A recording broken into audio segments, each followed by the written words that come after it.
যদি আপনাদের state bank of India, Punjab national bank, HDFC bank অথবা আইসিআইসিআই ব্যাঙ্ক অর্থাৎ যে কোনো সরকারি অথবা বেসরকারি ব্যাঙ্কেই আপনাদের অ্যাকাউন্ট থাকুক না কেন, 1 এপ্রিল 2025 থেকে পুরো দেশ জুড়ে ব্যাংকিং সংক্রান্ত 7টি নিয়মের পরিবর্তন হচ্ছে। সেক্ষেত্রে 7টি নিয়মের মধ্যে প্রত্যেকটি কিন্তু আপনাদের দৈনন্দিন জীবনের সঙ্গে সম্পর্কিত। সেজন্য ভিডিওটিকে মোটেও স্কিপ করবেন না এবং 7টি নিয়ম চলুন এক এক করে আমরা জেনে নিই। হ্যাঁ বন্ধুরা, প্রথম যে নিয়মটির পরিবর্তন হচ্ছে সেটা হচ্ছে এটিএম উইথড্রয়ালের পলিসি রিভিশন হচ্ছে। হ্যাঁ বন্ধুরা, এবার থেকে আপনারা যদি ব্যাংকের এটিএম থেকে টাকা তুলতে যান অথবা আপনি যদি ব্যাংকের এটিএমে ব্যালেন্স চেক করতে যান, তাহলে সেক্ষেত্রে আপনাকে আগের থেকে বেশি টাকা দিতে হবে এবং আপনি আপনাদের যেই ব্যাংকে অ্যাকাউন্ট রয়েছে সেই ব্যাংকের এটিএম থেকে কতবার টাকা তুলতে পারবেন এবং অন্যান্য ব্যাংকের এটিএম থেকে কতবার টাকা তুলতে পারবেন, এক্ষেত্রেও কিন্তু লিমিটের পরিবর্তন করা হয়েছে।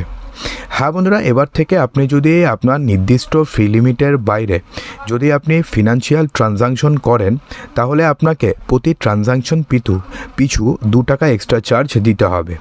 এছাড়া আপনি যদি মিনি ব্যালেন্স চেক করতে যান, মিনি স্টেটমেন্ট নিতে যান, তাহলে সেক্ষেত্রে 1 টাকা এক্সট্রা চার্জ দিতে হবে এবং সেক্ষেত্রে আপনি যদি টাকা উইথড্রল করতে চান, তাহলে সেক্ষেত্রে 20 টাকা থেকে 25 টাকা পর্যন্ত আপনাকে চার্জ দিতে হবে।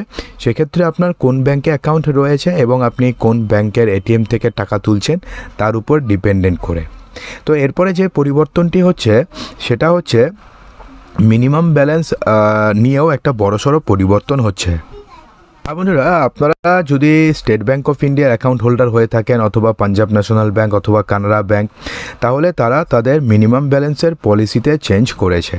তাহলে কি বলেছে যে এখন থেকে যদি আপনাদের এই সমস্ত ব্যাঙ্কে অ্যাকাউন্ট থাকে, তাহলে আপনাদের কোথায় অ্যাকাউন্ট রয়েছে, আরবান, সেমি আরবান নাকি রুরাল এরিয়া, সেই অনুযায়ী এখন মিনিমাম ব্যালেন্স মেনটেন করতে হবে এবং আপনি যদি প্রেসক্রাইবড অ্যামাউন্টের ব্যালেন্স যদি আপনি মেনটেন না করতে পারেন, তাহলে সেক্ষেত্রে আপনার থেকে কিন্তু চার্জ কাটা হবে, অর্থাৎ মান্থলি এভারেজ ব্যালেন্স একটা চার্জ কাটতে থাকবে প্রতি মাসে।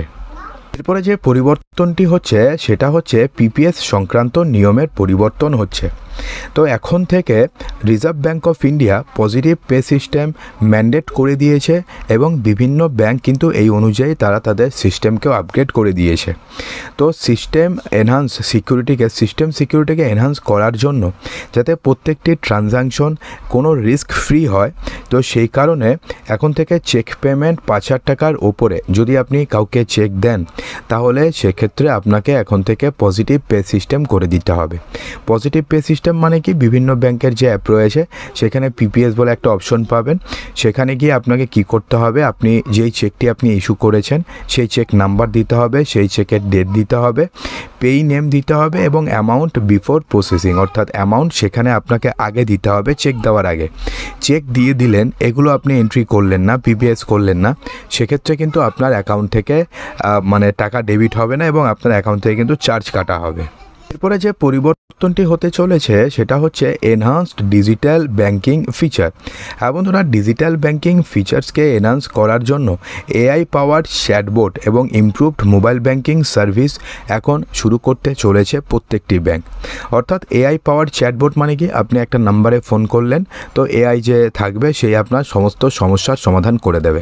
অর্থাৎ কোনো অভিযোগ থাকলে পরে 2 টিপুন আপনি অভিযোগ করলেন, সেটা সঙ্গে সঙ্গে রেকর্ড হয়ে গেল।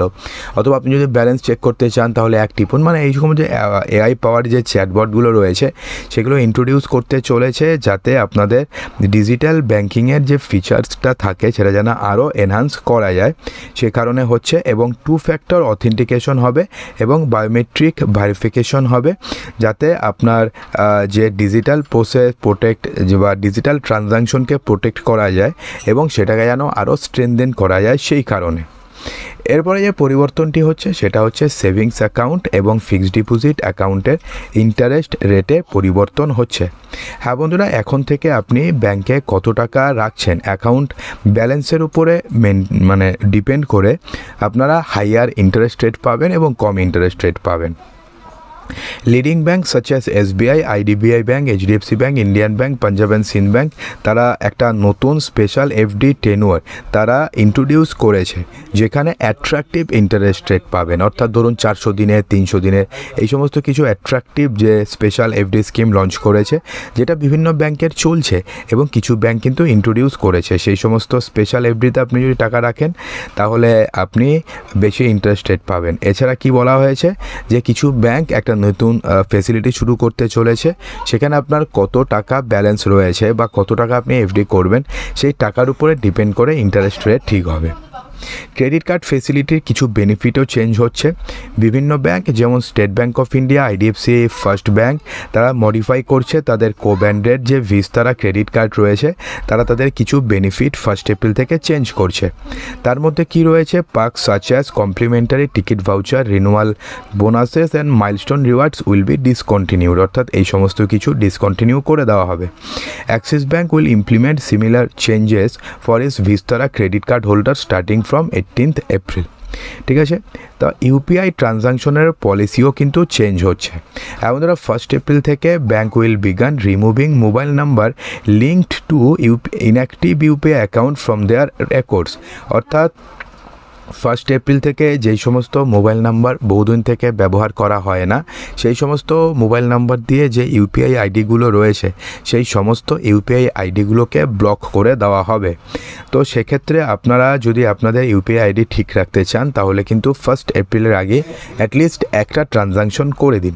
কি বলা হয়েছে, if UPI link number has been inactive for extend period, the account holder may need to relink their mobile number for future transaction. অর্থাৎ আপনি যদি বহুদিন ধরে আপনার নাম্বার যদি ইনঅ্যাক্টিভ থাকে তাহলে সেক্ষেত্রে আপনাকে 1 এপ্রিলের পরে সেটাকে আপনাকে পুনরায় আবার লিঙ্ক করতে হবে। Customers are advise to update their UPI linked phone numbers and secure actively to avoid disruption in digital payment. অর্থাৎ আপনি যদি ডিজিটাল পেমেন্ট সিমলেসলি করতে চান তাহলে আপনাকে আপনার ইউপিআই লিঙ্কড মোবাইল নাম্বারগুলোকে পুনরায় আপনাকে লিঙ্ক করতে হবে, কারণ ইনঅ্যাক্টিভ নাম্বারগুলো কিন্তু পুরোপুরিভাবে ডিলিঙ্ক করে দেওয়া হবে। তো বন্ধুরা, এই নিয়মগুলো রয়েছে যেটা 1 এপ্রিল 2025 থেকে পুরো দেশ জুড়ে কার্যকর হচ্ছে। এই নিয়মগুলোর মধ্যে কোনটি আপনারা জানতেন এবং কোনটি এখন জানলেন অবশ্যই কমেন্ট বক্সে জানাতে একদমই ভুলবেন না।